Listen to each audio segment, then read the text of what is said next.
வாழ்க வையகம், வாழ்க வளமுடன். இன்னைக்கு நாம யோகா இன் தமிழ் சேனல்ல சூரிய நமஸ்காரத்தின் செய்முறை பத்தியும் அதோட பயன்கள் பத்தி பார்க்க போறோம். அதுக்கு முன்னாடி யோகா இன் தமிழ் சேனலை சப்ஸ்கிரைப் பண்ணலைன்னா மறக்காம சப்ஸ்கிரைப் பண்ணிக்கோங்க. வாங்க இன்னைய வீடியோக்குள்ள போகலாம்.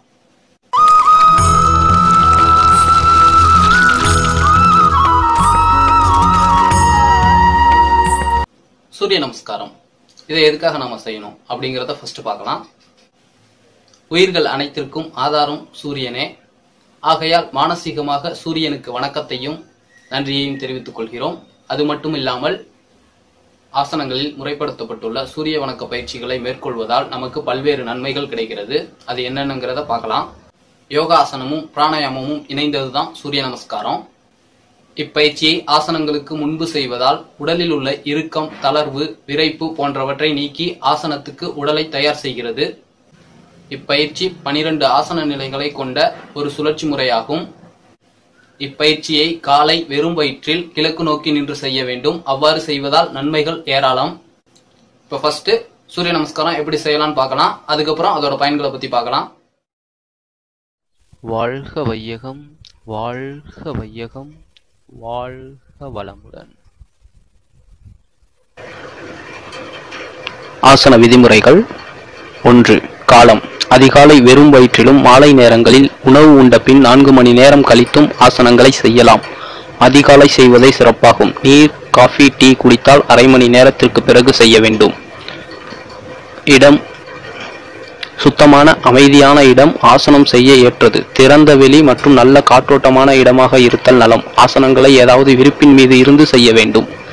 3. ஆடைகள். ஆசனம் செய்யும் பொழுது ஆடைகள் தளர்வாகவும் வசதியாகவும் இருத்தல் வேண்டும். பருத்தி ஆடையாக இருப்பது நலம். 4. வயது. 8 வயது முதல் 80 வயதிற்கும் மேலும் ஆசனங்களை செய்யலாம். மனதை ஒருநிலைப்படுத்தி செய்ய வேண்டும். 5. பெண்கள். கர்ப்பமாக இருக்கும் பெண்கள் கடினமான ஆசனங்களை தவிர்க்க வேண்டும். மாதவிடாய் காலங்களில் 3 தினங்கள் செய்வதை தவிர்க்க வேண்டும். 6. சிகிச்சை எடுப்பவர்கள். யோகா பயிற்சியாளர்கள் மற்றும் மருத்துவரின் ஆலோசனைப்படி பயிற்சிகளை செய்ய வேண்டும். 7. உணவு. உணவு சத்துள்ளதாகவும் சாத்வீக உணவாகவும் இருத்தல் நலம்.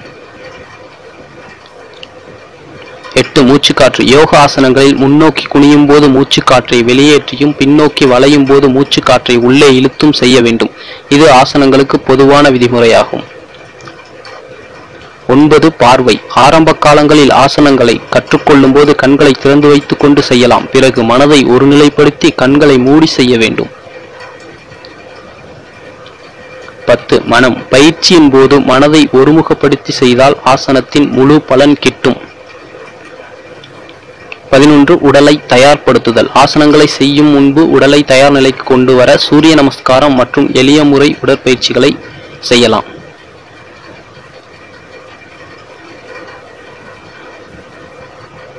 12. வழிமுறைகள். சில ஆசனங்கள் ஒரு பக்கம் மட்டும் செய்யாமல் 2 பக்கமும் செய்தல் வேண்டும். புதிதாக செய்பவர்களுக்கு தசைகளில் மூட்டுகளில் வலிகள் இருக்கும். விடாமல் தொடர்ந்து செய்து வந்தால் தானாக வலிகள் குறைந்துவிடும். படுத்து செய்யும் ஆசனங்கள் செய்த பிறகு இடது பக்கம் திரும்பி வலக்கையை ஊன்றி எழுந்திருக்க வேண்டும். 13. மாற்று ஆசனம். யோகாசனத்தில் எந்த ஒரு ஆசனம் செய்தாலும் அதற்கான மாற்று ஆசனத்தை செய்தல் அவசியம். ஒரு ஆசனம் செய்யும் போது நரம்பு மற்றும் தசைகளில் விரைப்பு மற்றும் இறுக்கம் ஏற்படும். மேலும் ஒரு பகுதிக்கு அதிகமாக பாயும் இரத்த வெப்ப காற்றோட்டம் அந்த ஆசனத்திற்கான மாற்று ஆசனத்தை செய்யும் போது சமனாகிறது. விரிப்பின் மீது நேராக நிற்கவும். உடலை தளர்வா மூச்சு காற்றோடு இணைந்து செய்யணும். இப்ப 2 கைகளையும் மூச்சை இழுத்துக்கொண்டே மேலே உயர்த்தி மூச்சை விட்டுக்கொண்டே கைகள் கூப்பிய நிலையில் பிரணமாசனம். மூச்சை இழுத்துக்கொண்டே ஹஸ்த உட்டானாசனம். முட்டிக்கால் மடங்காம பின்னோக்கி வளையணும். மூச்சை வெளியேற்றிக்கிட்டே பாதகஸ்தாசனம். பாதங்களுக்கு பக்கவாட்டில் கைகளை வச்சு முட்டில தலை தொடணும். முழங்கால்கள் மடங்கக்கூடாது. அடுத்து அஸ்வசஞ்சலனாசனம். வலது காலை பின்னோக்கி எடுத்து வச்சு பார்வை நேரா இருக்கணும். அடுத்ததா துவிபாத அஸ்வசஞ்சலனாசனம். 2 கால்களும் ஒட்டி நேரா ஒரே நேர்கோட்டில் இருக்கணும். அடுத்து மூச்சை விட்டுக்கிட்டு அஷ்டாங்க நமஸ்காரம். நெற்றி, கைகள் 2ம் நெஞ்சு பகுதி, முழங்கால் பகுதி, பாதங்கள் கீழே இருக்கணும். இப்போ அடுத்து புஜங்காசனம். மூச்சை இழுத்துக்கிட்டு தலையை மட்டும் நிமிர்த்தணும். அடுத்து அதமுக்த சாவாசனம். ஒரு ஏசேஃப் போல பாதங்களும் கைகளும் கீழே இருக்கணும். மற்ற இடமும் ஏசேஃப்ல இருக்கணும். அடுத்து அஸ்வசஞ்சலனாசனம். வலது காலை முன்னோக்கி எடுத்து வச்சு பார்வை நேரா இருக்கணும். அடுத்த காலையும் இரு கைகளுக்கு இடையே வைத்து பாதகஸ்தாசனம். மூச்சை இழுத்துக்கொண்டே ஹஸ்த உட்டானாசனம், பிரணமாசனம்.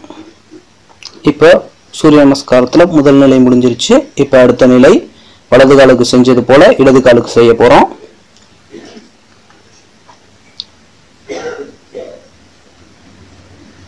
மூச்சை இழுத்துக்கொண்டே கைகள் இரண்டையும் மேலே உயர்த்தி மூச்சை விட்டுக்கொண்டே கைகள் கூப்பிய நிலையில் பிரணமாசனம், ஹஸ்த உட்டானாசனம். மூச்சை இழுத்துக்கொண்டே பின்னோக்கி வளைய வேண்டும், முழங்கால்கள் மடங்கக்கூடாது.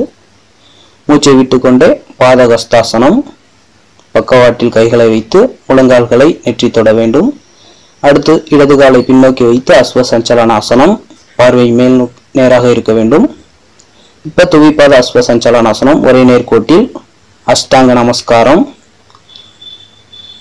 புஜங்காசனம், மூச்சை இழுத்துக்கொண்டு அதமுக்த சாவாசனம், மூச்சை வெளியேற்றி. அடுத்ததாக இடது காலை முன்னோக்கி எடுத்து வைத்து அஸ்வ சஞ்சலனாசனம், பார்வை நேராக இருக்க வேண்டும். அடுத்த காலையும் இரு கைகளுக்கு நடுவே வச்சு பாதகஸ்தாசனம், ஹஸ்த உட்டானாசனம், மூச்சை இழுத்துக்கொண்டே மூச்சை வெளியேற்றிக்கொண்டே பிரணமாசனம். சூரிய நமஸ்காரம் செஞ்சாச்சு. இப்ப அதன் பயன்கள் என்னென்னு பார்க்கலாம். சூரிய நமஸ்காரம் செய்யறதுனால இதய துடிப்பு சீராகிறது, இரத்த ஓட்டம் ஒழுங்குபடுத்தி உடலுக்கு ஆற்றலையும் பலத்தையும் தருகிறது. இப்பயிற்சி ஜீரண மண்டலத்திற்கு உயிரூட்டி ஆற்றலை தந்து கல்லீரல், மண்ணீரல், வயிறு, குடல் போன்றவற்றை கசக்கி அழுத்தி கொடுப்பது போல் மஜாஸ் செய்கிறது. இப்பயிற்சி மலச்சிக்கலை சரி செய்து, அது மட்டும் இல்லாம உடல் அசைவோடு மூச்சு காற்றும் இணக்கமா இருக்கிறதுனால நுரையீரல்ல உள்ள நச்சுத்தன்மையை வெளியேற்றி நுரையீரலுக்கு தேவையான போதுமான காற்றை கொடுக்குது. அது மட்டும் இல்லாம ரத்தத்துக்கு தேவையான ஆக்சிஜனை கொடுத்து உடலையும் மனசையும் நல்ல வலிமையா வச்சுக்குது. உடல் வளையும் தன்மை பெற்று நரம்பு மண்டலத்தை நெறிப்படுத்துகிறது. அது மட்டும் இல்லாம தசைகள் மற்றும் எலும்பு, மணிக்கட்டு போன்றவற்றிற்கு போதுமான வலுவை கொடுக்கிறது.